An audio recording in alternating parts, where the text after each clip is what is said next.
In the midst of Babylon City, a crowd surrounds two individuals facing each other. These two are Roxy and Mukuro. Roxy instructs Mukuro to draw his sword and engage in a fair fight. Mukuro is confused as he believes he hasn't committed any wrongdoing. Miria approaches Mukuro and explains the mistakes he has made. Mukuro has engaged in 56 acts of violence against other warriors and caused property damage 20 times in the last month.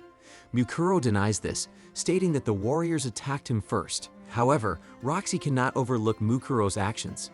She then offers advice to Mukuro to join the army. That way, the warriors won't bother him. Mukuro expresses gratitude, but he refuses to join any group as it would limit his freedom of movement. As it turns out, Roxy already knows what Mukuro will say. However, if Mukuro rejects Roxy's advice, he must face Roxy in battle. Mukuro then raises his sword. Roxy instructs him to remove the sword sheath to prevent damage, but Mukuro refuses, claiming it's made from special material. Roxy asserts that she won't hold back, and they both advance, swinging their swords. They exchange attacks and defenses. Roxy eventually uses her sword to stab Mukuro, who struggles to withstand the weight of Roxy's sword. Despite Mukuro's attributes supposedly being higher than Roxy's, he can't push Roxy's sword away. Roxy increases her strength, pushing Mukuro back. She declares that she won't hold back and swings her sword again. Mukuro tries to evade Roxy's attacks, but he becomes careless for a moment. Roxy attacks Mukuro's mask, cracking it slightly. She warns that if Mukuro isn't serious, she'll reveal his face. Miria cheers Roxy on from the sidelines. Roxy runs towards Mukuro and attacks. Mukuro dodges, surprised by the speed of Roxy's attack. He retreats to create distance. Roxy states that Mukuro won't win by avoiding and encourages him to fight seriously. Mukuro agrees and raises his sword. Suddenly, his sword emits a blue light. Roxy thinks it's a holy sword ability and is puzzled as Mukuro performs it without such power. Mukuro's sword sheath is made of a special material, sunset stone from the Great Cliff, complementing his holy sword ability. Roxy is impressed that Mukuro can do this and wonders if he was a former holy knight. Mukuro denies it, claiming to be just a regular warrior. He then advances, swinging his sword at Roxy. Roxy struggles to hold Mukuro's sword. Miria worries as Roxy is almost defeated. Mukuro believes he has won, but he becomes distracted when he notices the butterfly-shaped necklace around Roxy's neck, a gem given by fate earlier. Roxy seizes the opportunity, attacking Mukuro and causing his sword to be thrown into the air. Then Mukuro admits his defeat. Miria boasts about Roxy, stating that she could never lose to Mukuro. Roxy is puzzled because Mukuro held back. She tells Mukuro not to pretend, but he insists Roxy stop. He intends to leave, but Roxy asks if Mukuro's sword style was learned from Master Aaron. Roxy learned from Master Aaron during their journey to Babylon, so she understands it well. Mukuro's sword techniques and stances resemble those of Master Aaron. Aaron decided to wield his sword again after meeting someone heading to Gallia. He mentioned that the person he met couldn't control their power and suffered because of it. Roxy thinks that person is Mukuro and wants to help him. However, Mukuro refuses, telling Roxy to worry about herself and Gallia. Then he leaves after saying so. Fate is pleased because Roxy is always kind and honest. Roxy, who is in danger, worries about Fate instead. Suddenly, Mugen approaches Mukuro and praises him. Mukuro has also defeated the Chimera. He thinks the Chimera was controlled by someone. The Chimera also had the same mark as the previous salamander. He suspects Eris is behind it. Meanwhile, Mugen is amazed that someone can turn a monster into the core of a Chimera. Mukuro praises Mugen for knowing the trick. It turns out that Mugen's family has been studying lost Gallia technology for various generations. His father and daughter are talented researchers. He praises his father for being smart and very caring. Chimera is an artificial monster created with Gallia technology. Mukuro thinks it would be good for Mugen's daughter to see the Chimera. Mugen assumes Mukuro is asking him to introduce his daughter Lane. Mugen misunderstands and intends to attack Mukuro. He chases Mukuro, who is running away. In a laboratory, Lane, Mugen's daughter, is experimenting. One of Lane's friends asks about Raphael from the Vlaric family. Lane thinks Raphael went mad after Hado's death. According to rumors, Raphael locked himself to study the Philosopher's Stone. He obtained the stone in Tenburn and studied it before Hado died. Then Lane stands up and takes a book about the Philosopher's Stone. It turns out the Philosopher's Stone can heal all wounds. The stone can give power to its user. However, in return, the stone can take control of the user's soul and body. Lane is confused about what Raphael will do with the stone. Fate, lying on the bed, recalls Mind's words. Fate must go to the E region first. He won't be able to defeat the Holy Dragon if he doesn't go there. However, if he pushes himself too hard, his own power might consume him. He wants to go, but he doesn't know how to get to that place. Suddenly, Fate hears a warning sound echoing throughout the city. Northern approaches Roxy and talks to her. There is a large horde, and a death parade is already happening. Roxy instructs everyone to stop the horde. The horde consists of monsters similar to chimera cores. All the warriors gather in the middle of the city to head towards Gallia. The city residents start evacuating, while Fate goes towards the horde. Fate arrives at the city border and sees the horde of monsters approaching. Roxy and the warriors head towards the horde. Fate thinks Roxy can handle the death parade, so he decides to search for something unusual using his half-starved mode. Greed informs Fate about something approaching from the east. He doesn't see anything from that direction. Then he uses his eyes and finds a creature approaching from underground. The creature moves like a whale in the ocean. If left unchecked, it will reach the warrior's location. Roxy and the warriors are focused on the death parade. If they're attacked from another direction, significant damage could occur. Fate decides to transform Greed into a bow. He pulls the bowstring. Similar to when Aaron surpassed his limits, Fate can also modify his arrows with Gluttony, doubling their range. He uses the spiral shooting technique. The arrow soars and pierces the ground towards the creature.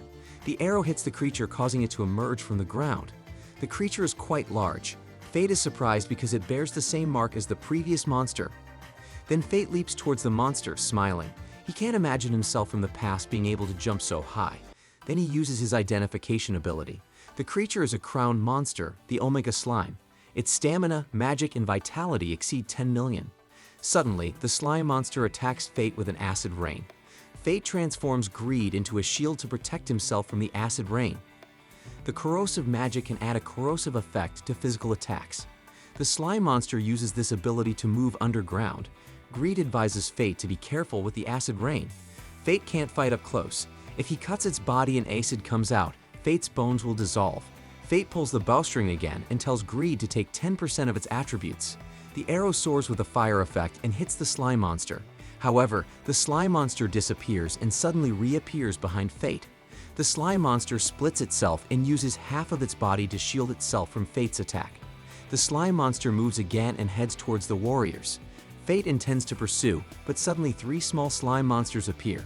Fate transforms Greed into a cross sword and destroys the 3 monsters. The monster only has 1 core. It should come out of the hole in front of Fate.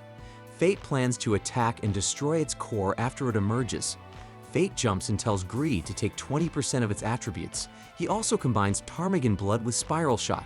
Fate thinks that even if the slime monster splits again, he is confident his attack will penetrate the core of the slime monster. The slime monster emerges and Fate releases the arrow.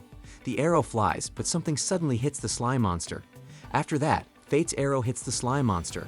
However, Fate is surprised. His gluttony ability should have activated, but the monster is still alive. It should have devoured the soul of the slime monster. Fate looks up and is shocked. He sees someone wearing a mask similar to his own. He thinks the person is Eris. He leaps towards the person. The person wields the Black Envy pistol sword, a deadly sinful weapon. Greed is confident that the person is Eris. As Fate is about to land, 3 slime monsters appear again. Greed speculates that what hit the slime monster earlier was a magic bullet that enhanced the slime monster's potential. So the slime monster didn't die because it managed to survive by separating its core. It can also split itself indefinitely. One of the slime monsters advances and attacks Fate. The monster successfully swallows Fate with its mouth. Greed is worried about Fate, but it turns out Fate managed to emerge while holding his breath. Fate has successfully mastered corrosive magic.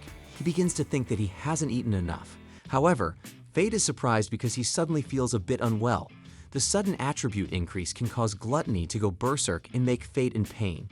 Then Fate attacks the person he thinks is Eris. However, the person successfully deflects Fate's arrow with a shield she created.